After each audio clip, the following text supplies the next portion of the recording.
শীতের সঙ্গে ভূতের গল্পের বোধহয় একটা গভীর যোগাযোগ রয়েছে। সেই কারণেই তো শীত পড়ার গোড়াতেই হাজির হয় ভূত চতুর্দশী। আর এই বিষয়টাই আরও একটি স্পষ্ট হয়ে ওঠে বোক ভ্যাটনেট শহরের এই ভিকারেজে গেলে। এমনিতেই স্ক্যান্ডিনেভিয়ার দেশগুলোয় জনসংখ্যা কম, বেশ ফাঁকা ফাঁকা, তাতে ভুতুরে ব্যাপারটা যেন আরও একটু বেড়েই যায়। তার সঙ্গে যদি জুড়ে যায় আদিম কিছু রহস্য, তাহলে তো কথাই নেই। সুইডেনের বোক ভ্যাটনেট শহরের এই বাড়িটি ঘিরে রয়েছে তেমনই কিছু কাহিনী। ইন্টারনেটে সার্চ করলেও তাই পৃথিবীর সবথেকে ভুতুরে জায়গার তালিকায় চলে আসে এটির নাম। ভিকারেজ মানে চার্চের ভিকারের থাকার জায়গা। সেই হিসেবেই তৈরি হয়েছিল বাড়িটি, কিন্তু কিভাবে সেটা পুরোপুরি ভূতের আড্ডা হয়ে দাঁড়ালো তা বলা মুশকিল। কোনো ইতিহাস বইয়েই তার ব্যাখ্যা পাওয়া যায় না। তবে শোনা যায় একসময় এই ভিকারেজটি ছেড়ে দিয়েছিল চার্চ, প্রায় খালিই পড়ে থাকতো এটি, আর তারপরেই ধীরে ধীরে এটা নাকি ভূতের বাড়িতে পরিণত হয়। শোনা যায় রাস্তায় বিপদে পড়ে কেউ কেউ এই বাড়িতে রাতে আশ্রয় নিয়েছিলেন কখনো।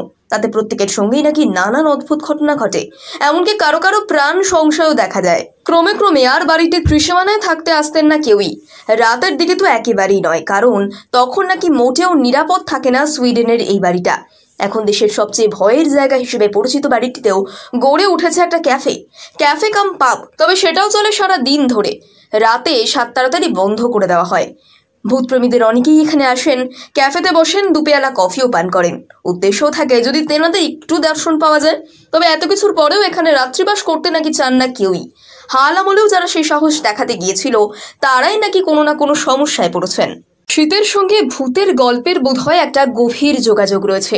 সেই কারণেই তো শীত পড়ার গোড়াতেই হাজির হয় ভূত চতুর্দশী।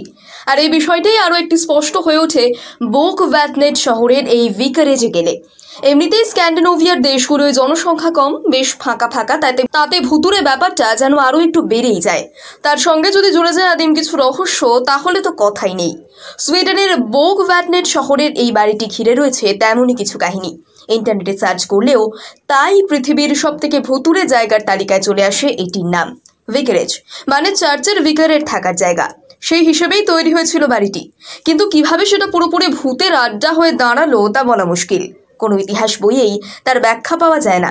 তবে শোনা যায় একসময় এই ভিকারেজটি ছেড়ে দিয়েছিল চার্চ, প্রায় খালিই পড়ে থাকতো এটি, আর তারপরেই ধীরে ধীরে এটা নাকি ভূতের বাড়িতে পরিণত হয়। শোনা যায় রাস্তায় বিপদে পড়ে কেউ কেউ এই বাড়িতে রাতে আশ্রয় নিয়েছিলেন কখনো।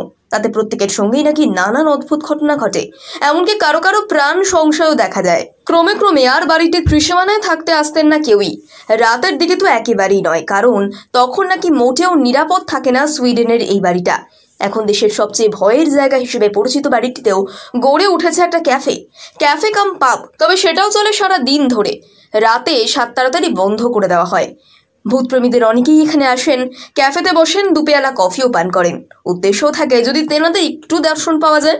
তবে এত কিছুর পরেও এখানে রাত্রিবাস করতে নাকি চান না কেউই। হাল আমলেও যারা সেই সাহস দেখাতে গিয়েছিল, তারাই নাকি কোনো না কোনো সমস্যায় পড়েছেন।